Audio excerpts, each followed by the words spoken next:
Right, good morning, everyone. Welcome to this webinar. Really good to see your names at least on the list. Really pleased that you could join us today. There'll be a few more joining, I think, as we go on, so that's fine. Please mute yourselves, mute your microphone rather as you join, or we might do that for you if you forget. I know it's different time zones where everyone is at the moment around the world, so hope you're all having a good day, or you've had a good day, and ready for our webinar this morning about soft skills that are needed to impress universities and employers. So my name is Steve Phillips. I'm the Director International at MPW. I'm also on the advisory board at the British Council, the English Language Advisory Board, and we talk about soft power and soft skills there quite often. So I'm very pleased to be able to host this webinar today and to introduce and interview Catherine Whitaker, who's the CEO of EtonX, and I will hand over to Catherine now to introduce herself. And perhaps, Catherine, say a little bit about your role and what EtonX is. Thanks, Steve. Well, it's a great pleasure to be here today. Yes, I'm CEO. I'm also actually head of learning, which is how I joined the business 6.5 years ago, actually, quite a long time. EtonX is part of Eton College, and I know a lot of people that have heard of Eton, but just in case, it's a school that's almost 600 years old. It is located just on the other side of the river from Windsor Castle. Very beautiful part of England, and it has a population of about 1,300 students, all boys.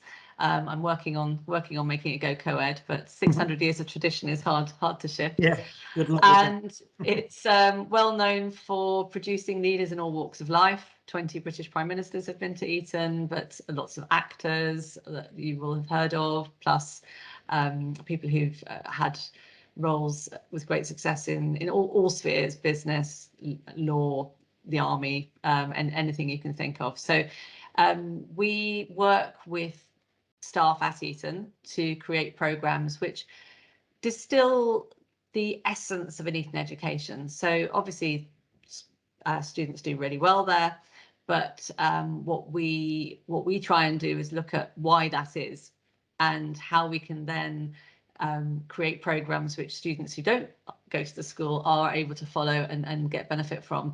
And when we started EtonX, we were looking at the non-academic side of life, and we realized that although obviously there's a huge focus on academic achievement and all the extracurricular things that you would expect a great school to have, the music, the arts, the sports, the drama, all that happens. But there are other features which allow the students there to develop soft skills. And these are often the roles they take up as leaders of clubs and societies.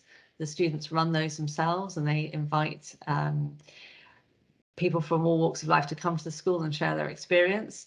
And also there's a house system there where there's the leadership roles within the house as boys move through the school, which allow them to develop those skills that become useful in later life. So that's our focus. It's taking that part of school life, that excellence that we see in that school, and turning it into programs using the expertise on my team, which are content development.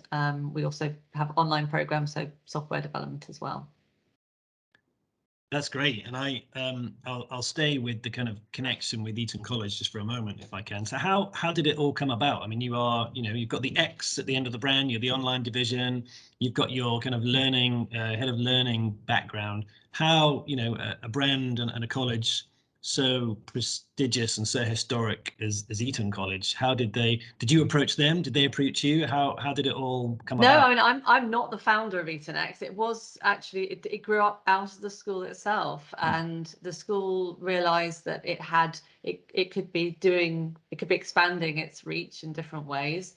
and realised that there are different ways of doing that. You can do it by building schools overseas, which a lot of other schools have chosen to do, or you can take a different approach and think about creating programmes which are more flexible and can be used in different formats, as we're working with MPW, for example, this summer. So it was a way of thinking, well, how can we expand our reach without doing what others have done and open up other campuses? Technology can help with that, but also the reason I was brought on board originally and other members of the team was because we had a content development, publishing and program development background. So that's where my association started, and it was a way of getting skills that you don't always find within a school into a team that could then develop something different. Right. Okay.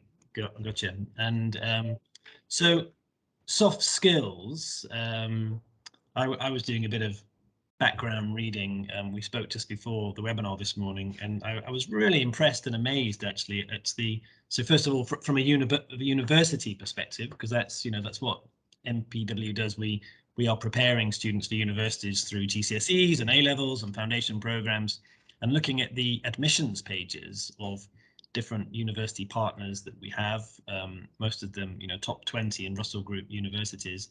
The amount of references actually to soft skills or communication skills, interpersonal skills, it's incredible. And they say it's one of the most overlooked areas when students are actually applying to the university. They focus so much on the academic, because that's what they've been taught, haven't they, through all their schooling overseas or in this country. And yet here we have this not exactly a rising star, because it's been around for a long time. But from your perspective, a very basic question to start off with: what are soft skills, and why do you think they are so important? That term itself, soft skills, is a bit problematic, I think, because these skills are absolutely vital, and I think they've got this soft label because they're not the hard academic or technical skills that people can define easily. And part of the difficulty with soft skills is that they're difficult to define. So let me just sort of talk about how we think about them. We actually categorize them into different categories. We think soft skills are all the skills that sort of fall outside those technical and academic boxes. It can be about social and emotional development. So skills such as resilience that help you adapt to difficulty and keep going, and find sort of strength in different places. That's obviously a sort of social and emotional skill. Also, we group together skills like assertiveness and influencing into a course called Making an Impact. So that's about sort of self-presentation and having an influence, an agency in the world. So those are kind of quite social and emotional skills. But I think they also, one of the reasons why soft skills are so important is that they can unlock the academic skills that students also need. So we in our range have a course on critical thinking, which, I mean, you can argue, is that really a soft skill? But the point is, it's not explicitly taught often. It's taught through the medium of subjects like history. That was my degree, and you absolutely develop that skill, but it's almost a byproduct of the subject rather than the heart of it at times. So a skill like critical thinking I think of as a key to unlock the skills you need to make the most of your academic studies. And then there are skills which are about which become very useful when you're trying to achieve something. It doesn't have to be in the workplace. It could be while you're still at school or at university. So skills such as creative problem solving or entrepreneurship help you spot opportunities, take advantage of them, do something about them. And as I say, that could be while you're running a society at your university. It could be as you enter the workplace. And then of course communication is the other area that's really important. So we have a course on public speaking because that's something that often terrifies people, but it is regarded as critical, especially if you're in a leadership role. Again, not just in workplace, but while you're studying. I mean, people need to present their findings, or they need to speak up in seminars, and those skills are really important. And it's great to see that universities are now being more explicit about that, because, as you say, there's such an academic focus. The entrance procedure is still quite geared towards that. But if you're going to thrive at university, we get so focused about getting in, but what happens afterwards? If you're going to take advantage of all the opportunities there and do well academically, the soft skills become really important. Yeah, and we might get into the the list a bit more in detail later of the soft skills, because I know again, we were speaking a bit before this, and the title of the webinar is Top 5 Soft Skills, and we've actually got 6 on the list for our summer school this summer, and you would have difficulty ranking them in order of importance, which is fine. But the public speaking one, yeah, I mean, our summer school is for ages 13 to 17 this summer, and I remember when I was a teenager, I had a real fear of public speaking in particular, and now actually I love it. And give me a microphone and a huge crowd and thousands of people, and it's the happier I am. But is it public speaking in particular, and the other soft skills that you have, can they be taught at such an early age? Is it more of an introduction? I mean, do they really come away from these sessions feeling almost like a sense of empowerment? What do you think? And the answer to all those questions is yes, absolutely. I think I've always found it quite strange that a lot of these skills that we're talking about have been valued by employers. And actually, about 10 years ago, I was very lucky, and I got selected for an executive leadership program at the company I was working for at the time. And half of that was strategy and sort of mini MBA, but the other half was soft skills. And we value that training when people get to a certain point in their career, and increasingly, I think they're also offered to graduate trainees as well. But why are we leaving it until that point? Why do we think that these skills are only valuable for adults? I think so the answer to the question is yes, they can be taught, because we see that in executive training all the time. There are lots of courses for adults in these areas. If you go onto LinkedIn or wherever, you can find lots of courses that do exactly this. But we believe that there are lots of things you can do, and in fact, the earlier you start, the better, in a way. So our courses have a lot of tips and techniques, and a lot of people think, oh, these skills are kind of somewhat innate. You're naturally a critical thinker, or you're naturally good at public speaking. And yes, some people perhaps have an aptitude for some of these things, but there are lots of techniques. And I mean, I'd be interested to find out how you overcame your public speaking. It's probably by doing it. But in order to get started doing it, you might need a few ideas about best practice. So we give the techniques for how to develop these skills. We show examples of good practice. And then we give students the opportunity to get started and to start putting into practice some of the techniques and tips that we've given them. I would say that with all skill development, it is up to the individual to a great extent. It's like learning a language. You don't learn a foreign language by just listening to a teacher or a lecture. You have to practice and practice and practice. But you need the foundations in order to do that. So we give students those foundations. We start them on that journey. And some of these journeys are a life's work. I mean, I think you sound like you've got where you want to be with public speaking. That's great.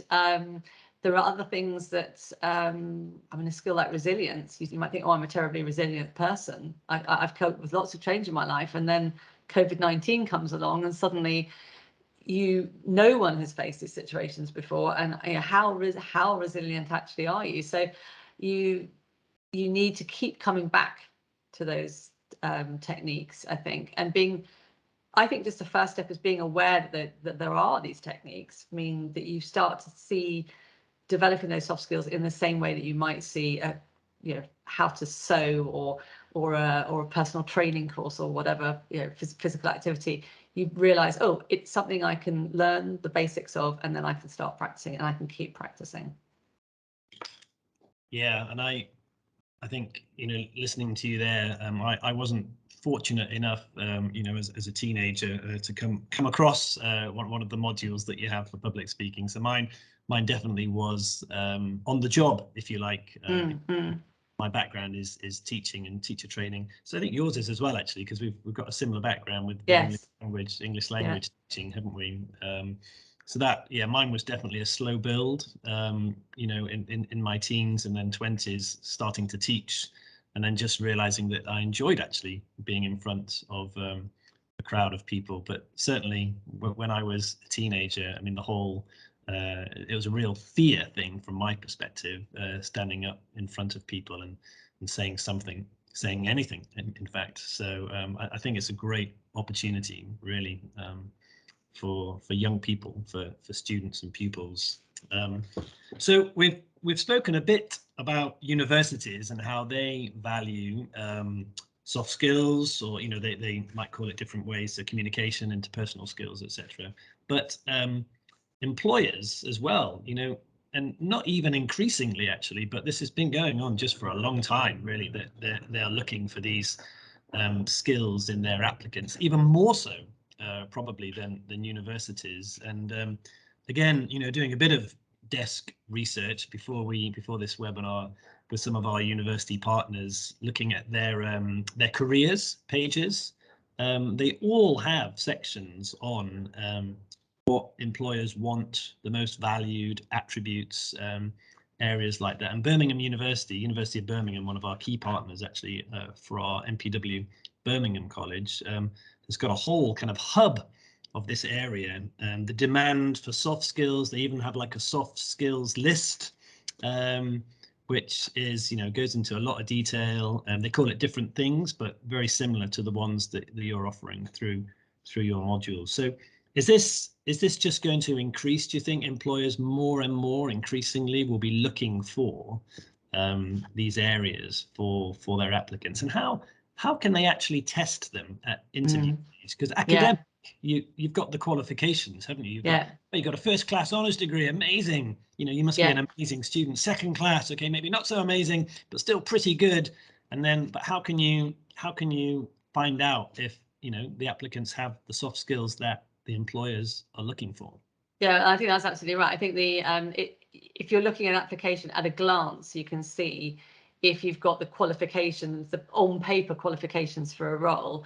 But what will really make you the right candidate are the things that are much harder to find on a CV, or you have to make sure that you've surfaced on your CV if you have got evidence of how you've developed certain skills. But I think there's still quite a lot of work, and it's really good to see the universities doing this, because they're in the driving seat at that particular point in a student's life. But it's very good to see them realizing that the traditional way that student CVs were written is that not enough prominence is given to the ways in which these skills have been developed. And actually, it's really important that students think while they're at university about the things that they're doing that aren't just their degree, because yes, your degree will give you some of these soft skills, but what else are you doing at university that develop them?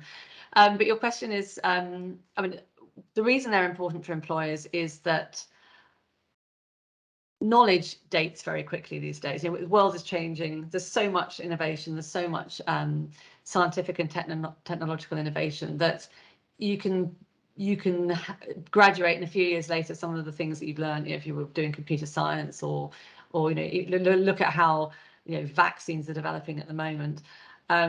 What you learned maybe only a few years after you graduate suddenly isn't the latest knowledge anymore, but it's accessible and it's out there. And we're not looking for people who know stuff, we're looking for people who can do stuff, and that's really different. So can you might be somebody who has good ideas, but are you somebody who feels confident expressing those ideas? Can you work in a cross-cultural multinational team? Are you somebody who can work without much supervision, because now we're all working in a hybrid way? You might not be in the office even if as a fresh new recruit. So those things are all the things that tell an employer, and we've employed lots of young people. I'm speaking as an employer here. We've employed lots of young people over the years at EtonX. It's those skills that will really tell you if an applicant is going to be successful and contribute to your business. How you test them is a really interesting area, and this is where I think there's still a lot more work to be done. When we were developing our courses, we looked for frameworks, we looked for assessment regimes, we tried to find what was out there that would help us create courses that would then provide outcomes that an employer could say, oh yes, I see you meet these criteria. They don't really exist. And I think there are people who are approaching this problem in different ways, and I think that's something that will develop over time. But being able to assess a soft skill is not easy. We in our courses have come up with a variety of different ways, but it's not something that anyone's cracked yet, I don't think. So that's why you're increasingly seeing with employers different ways of, obviously they've been around for a while, but you'll see things like assessment centres and a lot of task-based interviews where the interview is really just to check that almost the person is who they say they are, but it's what they do, what they can show you they can do with a task that is really important. So it's not straightforward to assess, but being a little bit, the traditional way of a CV and an interview doesn't get you where you need to be. You need to be putting people together with other people. You need to be setting them challenges, seeing them in different contexts, and really getting a measure. But I would urge students to do some of the groundwork by being able to point on their CV to things that they've done. Not just, I was captain of the cricket team. Fantastic. So what? What did you learn as captain of the cricket team? What did what skills did that mean you have? I directed a play. I won a poetry competition. These are all wonderful things, and schools can be a bit guilty, I think, of sort of rewarding achievement. It can all feel like one big competition to be the best at something. But what has that actually given you that an employer can use is something that students and teachers obviously should be thinking about. Yeah, very, very much so. And I think you're absolutely right. It's about it's not about just the things you can list off on your CV, but what have you learned through that? And students and applicants, that because they'll become applicants after their degrees, need to be able to showcase that, don't they? I think really, and we've seen just through talking to you now about the increasing importance of this from an employer's perspective, but also from a government perspective as well. Actually, the amount of work they're doing on trying to get soft skills more into schools and universities, and there is actually a whole government site dedicated now to soft skills in the national careers part of government. Part of my desk research, Yeah, for this, and just letting people, students, applicants know the importance of these. So we've mentioned a bit about public speaking and resilience. So I'm interested in one of the other soft skills modules that you have that will be running in our summer school this summer, which is the creativity and problem solving one. And I did see on your website that it mentions the World Economic Forum's. This is one of their top skills for the future of work. And I think, again, that's really key. And that is why employers are looking for things like this. But give us an idea about what a student, what a pupil, what a young person would learn during that module, like the outcomes, creativity and problem solving. Well, I think I don't know if you've ever been in a brainstorming session where you get come up with some ideas, and or if you're put on the spot and asked to have an idea, I don't know about you, but my brain just sometimes feels like it empties at that particular point. You suddenly feel it's like somebody says, have you got a recommendation for a good book or a good TV program? It just puts you under pressure, and your brain empties, and you think, oh, I've got to come up with a great idea. I've got to come up with a great idea. That's not how you come up with great ideas. We teach them how to do a brainstorming session where it's not the quality but it's the quantity of ideas. So it's divergent thinking technique. Just come up with whatever comes into your head, however crazy or stupid it seems, because the next thing we do is we look at convergent thinking and we start narrowing things down, and we look at how ideas, some of the best ideas are often formed when you take parts of two different things and you merge them. So things like the printing press actually was part of, I think it was actually combined technology to do with wine pressing and coin making or something. Yeah, I can't remember the details, but there are, technology is often formed by putting two things together that don't necessarily seem linked. So that's just one part of what we do, is we look at sort of opening your mind, being as open to ideas as you possibly can, and then refining those ideas, which isn't necessarily about just picking one of them. It's about looking at whether there are patterns, looking at whether you can merge things, and then working your way towards a solution. So that's one of the techniques we show students. And we also look at how you sort of test ideas out, and refining those ideas. So you might have an idea, it's not quite right. What do you do next? And as I mentioned before we started the webinar, creative problem solving and the entrepreneurship courses are very close together, because obviously entrepreneurs are creative problem solvers. Most business founders are trying to solve a problem that exists in the world in a way that hasn't been done before. So those two courses together work brilliantly, because that's an immediate way of applying those techniques into another area.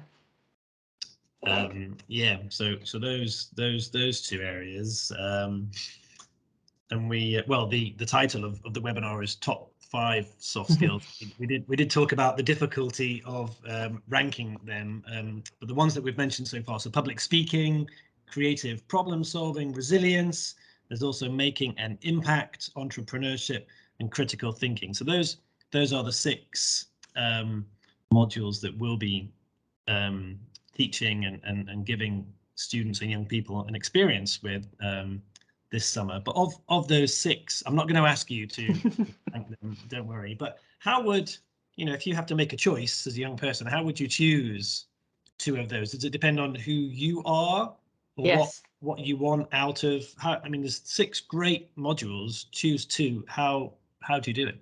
Well, I think you've answered it right there. I think one of the difficulties with answering that question, what are the top 5 soft skills, is that it depends on the individual.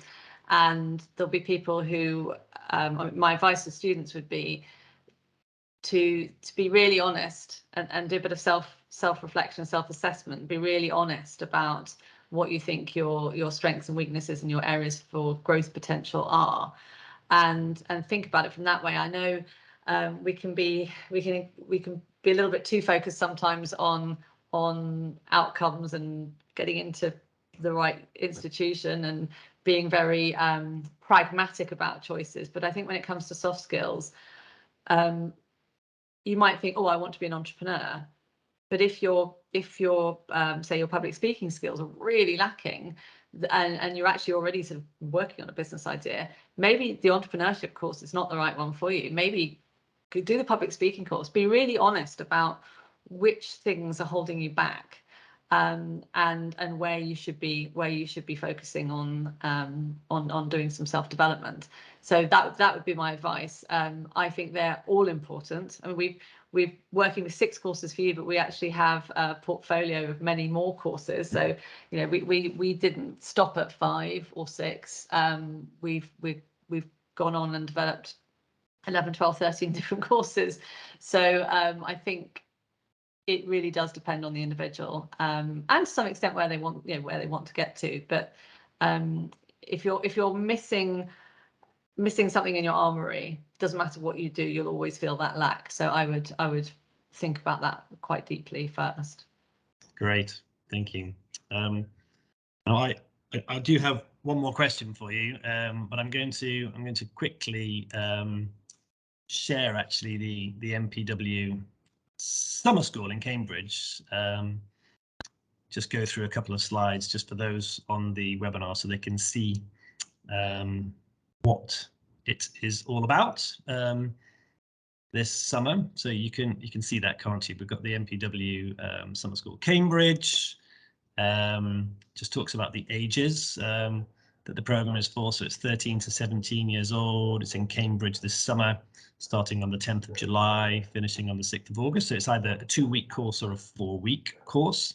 It's an academic program, so it's not an English language summer school. So students will be expected to have a certain level of English already before they join the course. And as well as the academic classes in the morning, there will be the EtonX modules in the afternoon. Just in case you didn't know where Cambridge is, we've got the location there and all the airports that students will be arriving to. And this is the, as I mentioned, the timetable. So in the mornings, it will be one of the academic subjects that we teach anyway at MPW, GCSE, A-level or foundation, but this will be with a summer school twist to it. So a bit more upbeat and exciting, and you'll be learning things in a 2-week period or a 4-week period. Art and design, business, finance and economics, law, international relations and politics, maths, medicine and sciences, or academic English and IELTS. And there you can see on the right-hand side, the PM subjects, the afternoon subjects are the ones that we've been speaking about this morning, the soft skills. Then we'll also have lectures with the University of Cambridge, which we're very excited about. This will be at Cambridge Union, just down the road from MPW Cambridge, which is the oldest debating society in the world. How about that? Founded in the 1800s. And so our students and young people will be going to the lecture hall at the university and looking into some of these areas, which are very interesting, I think. Not just maths, but the mathematics of waves or of climate change, and then imagining multi-species worlds, and some other very interesting ones there. The last one, race and gender in a global context. So something I think really to look forward to as part of the summer school. This is what we've been talking about today with EtonX that Catherine has taken us through. For those that want to have a work experience afterwards as well, we're partnering with Invest In, where the students can go on to London after the programme and have 1 week staying at the University of London residence, halls of residence, and having a work experience every day. So that's something that, again, is very valued, I think, by employers and universities alike. A bit about the accommodation, so 15 minutes or so walk from MPW Cambridge. It's our own residence there where the students will be staying, all single ensuite rooms. It's a summer school, so it's not just about learning, it's about having fun. So there will be lots of cultural and social activities and overnight visits to London and Bath during the summer school. And then these are the course dates. As I said, it starts on the 10th of July, which is a Sunday for the first 2 weeks. Second course starts on the 24th of July, or stay for the whole 4 weeks and have an even better experience. And then in 2023, I can't believe I'm even saying that because I haven't even figured out what's happening in 22 yet. We're starting our summer school in London, which is where I am speaking to you all from today. MPW London. We're at Queen's Gate, which is just next to Hyde Park, opposite the Natural History Museum, and we have our own residence here actually, which is not ready yet. It's being renovated, but it will be ready later this year and definitely for summer 23. So we'll have an exciting set of summer school activities again with EtonX for summer 23 in London. There's the contact details for Ksenia, who's our project manager and summer school director. You can also, if you want any details, you can use any of our email addresses. So summerschool@mpw.ac.uk or international@mpw.ac.uk, and we'll get all the answers to you very quickly.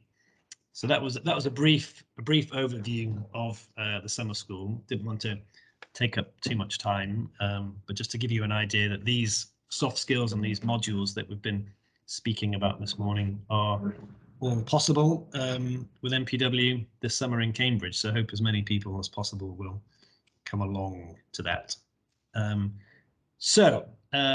Last question for Catherine, then, and it's really about advice for students who want to get started in this area. You've already said be honest with yourselves and what you want out of it. But what maybe for students that don't have the opportunity to come here and take the modules, how would they, start up something like this? What would they do? Well, I think, obviously the courses are there online as an option as well. And I think, I would also say to students to, as we were saying, my advice to students of this age would be the same as my advice to students of university age, which is to think about, we do a CV writing course, for example, and so much of it's too late when you sit down to write your CV to write the best CV you can if you haven't been taking the approach as you go through secondary school and university of thinking about yourself as a rounded individual. So your academic credentials are going to be important. There's no doubt about that. But what are you doing outside of your studies that will show a university, an employer, that you've got other things going on? And as we said before, it's not just about saying, well, I do sport. What do you think about what you're actually getting out? What are the transferable skills you're getting out of these extracurricular activities, and how are you going to showcase them? I would also suggest thinking of ways, and in fact, there's some companies doing some interesting work in this area around creating portfolios to evidence some of this. There's a company called Global Bridge, for example, that I'm aware of here in the UK, which is trying to supplement that kind of UCAS process with a portfolio where students can show some of the stuff that they're doing, so they're not just talking about it, they can show it. So those would be things that I would suggest. And if we're really serious about soft skills, we have to be thinking about developing those as early as possible, and then showcasing them too. Great, thank you so much, Catherine. Thank you for your time this morning and being on the webinar. And for all those that are with us today, this has been recorded, as you know, so it will be on our MPW YouTube channel, and we'll be sending you a follow-up email with the link to that and any contact details as well. So it's really good to catch up today, learning more about the soft skills. I think we will have to change the title to top 6 soft skills. Top 6 vital skills. Yes, they were. We couldn't quite decide the top 5, and we couldn't rank them in order of importance. Depends on the person themselves and where they are at, isn't it, in their journey? But it was really good catching up today. Thank you very much. It's been a pleasure. Thank you. Thanks, everyone. Have a good rest of the day, evening, wherever you are. All the best. Bye for now. Bye.